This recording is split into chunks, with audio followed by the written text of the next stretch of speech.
നമ്മുടെ ശരീരത്തിൻ്റെ ആരോഗ്യത്തിന് വേണ്ടി ഒത്തിരി കാര്യങ്ങൾ ചെയ്യുന്നുണ്ട്. വൈറ്റമിൻസ് അടങ്ങിയ ഭക്ഷണങ്ങൾ കഴിക്കുന്നു, ഡോക്ടറുടെ നിർദ്ദേശപ്രകാരമുള്ള ആഹാരങ്ങൾ കഴിക്കുന്നു. പക്ഷെ മനസ്സിൻ്റെ ആരോഗ്യത്തിന് വേണ്ടി ഒന്നും തന്നെ ചെയ്യുന്നില്ലെന്ന് തന്നെ വേണമെങ്കിൽ പറയാം. നമുക്ക് നല്ല സ്ട്രെസ്സുള്ള സമയത്ത്, വല്ലാതെ വിഷമിച്ചിരിക്കുന്ന സമയത്ത് മനസ്സിനെ ശാന്തമാക്കാനായിട്ട് നമുക്ക് തന്നെ ചെയ്യാൻ പറ്റുന്ന കുറച്ച് കാര്യങ്ങളുണ്ട്.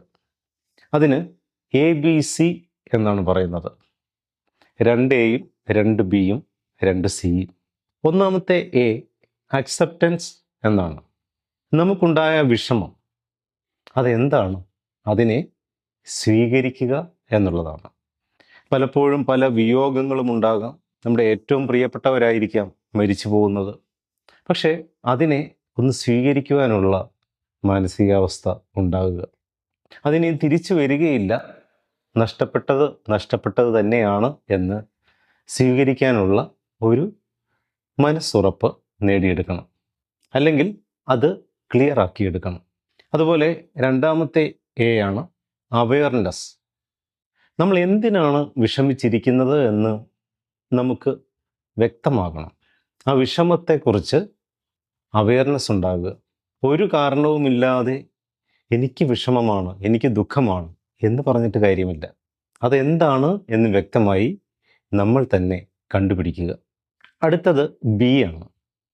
ഒന്നാമത്തേത് ബൗണ്ടറി. എല്ലാ ബന്ധങ്ങളിലും ഒരു ബൗണ്ടറി കെട്ടിത്തിരിക്കുന്നത് നല്ലതായിരിക്കും.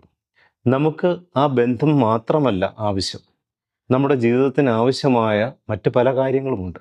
അതുകൊണ്ട് ഒരു വേലിക്കെട്ട് ഉണ്ടാക്കുന്നത് നല്ലതാണ്. ആ അതിരിൻ്റെ ഇപ്പുറത്തേക്ക് ആരും കടന്നു വരരുത്. അടുത്ത B ആണ് ബ്രീത്തിങ്. ശ്വാസോച്ഛ്വാസത്തിൻ്റെ പ്രത്യേകത. വളരെ വിഷമിച്ചിരിക്കുന്ന ഒരു സമയത്ത് ഒരു ദീർഘശ്വാസം എടുക്കുകയാണെങ്കിൽ അത് വല്ലാത്തൊരു ആശ്വാസമാണ്.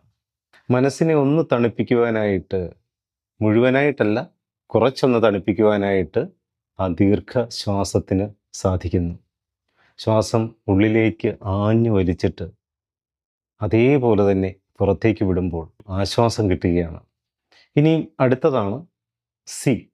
അതിലൊന്നാമത്തേത് കണക്റ്റ് ചെയ്യുക എന്നുള്ളതാണ്. നമ്മുടെ ചുറ്റുമുള്ള പ്രകൃതിയുമായിട്ട് ഒരു കണക്ഷൻ ഉണ്ടാകുക, ചുറ്റുമുള്ള ആളുകളുമായിട്ട് ഒരു കണക്ഷൻ ഉണ്ടാകുക. ദിവസവും നമുക്ക് സംസാരിക്കുവാനായിട്ട്, നമ്മുടെ ആശയങ്ങൾ പങ്കുവയ്ക്കുവാനായിട്ട് ആരെങ്കിലുമൊക്കെ ഉള്ളത് ഒരു ആശ്വാസം തന്നെയാണ്.